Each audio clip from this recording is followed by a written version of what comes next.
Thought I'd do a little different video today. This whole time, I never thought about a lot of the stuff that I do around the house, or I'm still able to do. Uh, my mom made a comment to me one time. It's like I almost make it look easy, or you don't know how I'm able to still stay independent, and I still do pretty much everything for myself. My arms are starting to get weaker, and my back is starting to. My arms and shoulders, I'm starting to struggle more, but some of the things that I learned very early on with this disease is I remember seeing a girl that has this, and one of the things she said that you have to do is, and it's like you have to kill the ego, that your sense of certain things human beings probably typically under normal circumstances desire. You have to make adjustments. And that's pretty much how I've been living. I live adjustment to adjustment. When my legs are going out, I figured out my arms still work, so I figured out how to do everything. It's just like being somebody being paralyzed. I figured out how to do all my transfers. I use my transfer board over here. I don't know if y'all can even see that when I take my showers, and that's kind of what I was gonna show you today. Some of my so I'll sit my shower chair over here, and I'm in the chair. I'll lift up my armrest over here, and I'll slide myself over. And then even as my arms are getting tired, what I do is I flop my arms up on I'll put this headrest back down, this rest right here, and I'll sit over here, and I can, if you imagine me facing, usually I face towards the mirror over here. I'll I'll rest my arms up over here, and I'm able to wash up under my arms, and cause my arms will get tired, and it's man, what might take a person 10 minute shower, it might take me 35, 40 minutes just to take my time. That's something I've learned. I tell myself, I'm like, take your time. I don't ever to rush to do it, no way, but just take your time. As you can tell, I usually have a hat on, but just speaking of how I live off the adjustments I learned early on, that's a lot of the stuff that I learned very early on, that like getting a haircut, because you're not, there's so many things changing, and at some point, your income changes. I made so many, not made a, I've always been pretty uh, a minimalist kind of attitude with finances and things like that, but um I figured out, and I used to shave my head right out of high school because I was saving money. Matter of fact, I was working at Sonic and fast food. I didn't have to look any kind of professional way.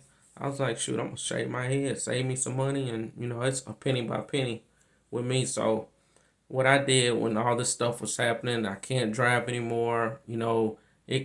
It's expensive to have a barber come out. It's insane. Which I probably could have a friend come do it, but I try not to be a inconvenience to anyone, and I like doing stuff on my own accord. So I figured out, I was like, I'm just go back to the shaving, back to the shaving, and so I bought me some razors, or electric razors, and that's what I did now. So when I figured out that I couldn't, I used to do a razor shave, or razor shave, over the, like most men, over the sink or whatever. When it was becoming difficult for me to stand over or sit over the water and do that, I ordered me electrical shaves, razors. So I figured out how to, I was like, dang, I should have been doing it the whole time, but I do.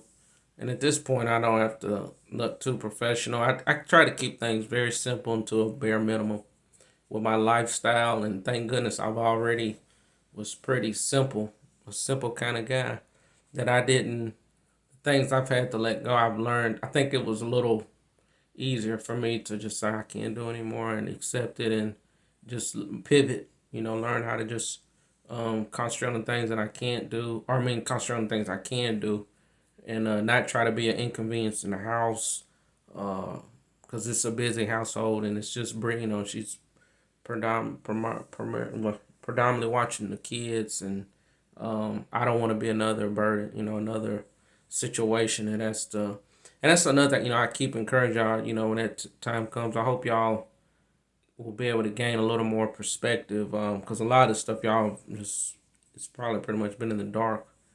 And y'all are so young anyway. And even, look on some of those sites and, I sometimes it's like I said, it can be rough to look at some of those journeys, and what I'm trying to. It'll give you also insight of my situation, and some of the challenge. Even though I may not have faced all the challenges, believe me, we all share very a common journey. Where some people's stuff happens sooner than later. Some people's stuff, mine has kind of been fortunate. That my arms have been something like they're taking a little longer, but I can feel it. My hands are starting to cramp more, and it's not it's a very uncomfortable experience. Uh, but I thought I'd show you some of that. And I said, man, I've never showed how I do. And this same concept of me pulling up and transfer myself, I use it when I get myself in bed. Uh, I'll pull up next to the bed and it's tough now, with my arms and shoulders, but I'll pull up myself up to the bed and I'll swivel my joystick around and I'm able to scoot myself over, and then a lot of times what I do is, because it's hard for me, I can't move my legs hardly at all, but I've learned while my hands still work, and you can see my hands atrophying more, I'll grab my shorts like this and I'm able to kind of maneuver my legs around and pull them up on the bed when I'm in the bed. That's kind of how I found out how to maneuver myself. I use my shorts a lot of times as um, I use it as a system to maneuver myself. Stuff like that. This wheelchair, man, is pretty awesome because it has an elevator on it, so it allows me to go up and down and warm up food for myself. Where we have an overhead microwave or put up dishes and stuff like that, and I'm still able to be a factor and be helpful around the house. Even then, my here lately my body's starting to change, so I'm starting to scale back on. I can get tired more easily. I can feel the disease rummaging through my body. And I heard one lady describe it feels like a Roman Empire just all over your entire body. Just constant, the twitching, the cramps, the you can get short of breath a little bit. It's a pretty vicious disease, and I don't want to extend it no further than I have to. And that's pretty much, I know one last video I said that I'm right now, as of now, strongly. That's pretty much my plan, is to do a VSED option, which in theory it doesn't sound fun, or none of this stuff sounds fun, but it doesn't. You're volunteering stopping eating and drinking, and from my research, what I've read, I don't plan to do that until I cannot uh, feed myself, give myself drinking water. To me, that in my mind, but pretty much what they do is they'll make you as comfortable as possible and help ride you over to the other side. They're not giving you anything to help. It's not like assisted suicide or death with dignity. It's not like that. They're kind of letting the body take its natural process. And to me, that's the most ethical thing for me in my scenario. If I can't do for myself or feed myself, if this was 100 years ago, I don't know how they do it. With all the technology we have now, they're able to keep people breathing with breathing machines, tracheas, and all this, a lot of technology. But 100 years ago, they didn't have that. And I don't know how a person, they probably would do this without the meds, without the comfortability of the meds. I've prayed about it. I feel comfortable with it ethically, morally. I'm comfortable with myself. Had those conversations with the fam.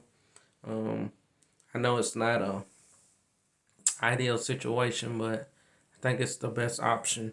I think about myself and the fam, y'all, and just I thought I'd show y'all some. I know I brought the VSED stuff up last time, but I wanted to kind of go in a little further detail about how and why. And I think that's the best option for my scenario. There's some people, their scenarios are different and they choose to, um, their journey's a little longer. I guess that's the way you can look at it. I factor in my quality of life and, what it takes to, some people when I get on these groups, they're sitting there trying to figure out how are y'all able to afford caregiving service. A lot of times spouses or something might try to be a care. If you're older or if you're close to retirement age, people might try to do that. And but a lot of people, you end up exhausting your resources, and I don't think that's practical. I don't think, especially with I have a young family. We have a young family. It's not. It doesn't seem. It doesn't seem logical to me. And also, I think about the quality of life. There would not be a for me, a person that really enjoyed the outdoors, pretty active doing stuff. That's, I think I've seen what I need to see here. Just to sit here to be existing. I'm more of a quality than quantity kind of person. And I just when I think about that, which I hope y'all keep that in mind. And the like that VSET stuff, that is not my. That's probably my second option with this whole thing. My first option would be to live, and heal myself, or a miracle. That would be if I could take something today or tomorrow that, man, they said we found it, I would take it. I'm just looking around and I factor in all this, I factor in a bunch of things, and I'm able to sit with that decision and still, and as a sit with it and be okay with it, be at peace with it. It's natural, and not feel. Uh, I think it's the right thing to do. I believe it is. I believe God's compassionate, and eventually we all gotta go home. This isn't my home. We this is a temporary physical experience, and whenever that time may be, we all are here on different journeys. I think once I had another friend yesterday who was, to me, had a courageous battle. He was um, heavy in the faith, and he passed yesterday. And we see comrades all the time. We come and we go. Very positive guy, but man, and that's something that I've seen somebody else saying. I hate that one of his friends said it, and I don't want y'all to say it for me. Somebody said, "Oh, he lost his battle with ALS," and I know he wouldn't want somebody to say that, and I'm the same way. Man, I finished my race. I ran this thing, and I which I know his friend is the person made. I know they mean well. And they say that's a common thing. People say, "Oh, they lost the battle of this disease," or but we run our races, and we run our journeys.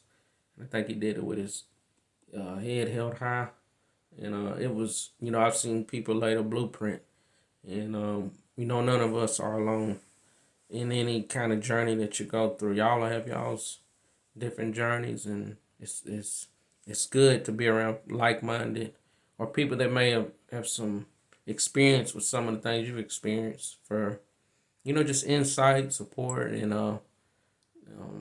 it can be extremely helpful when you're going through challenging stuff, because we're all human, and it helps to feel like you got people in your corner, and that they care.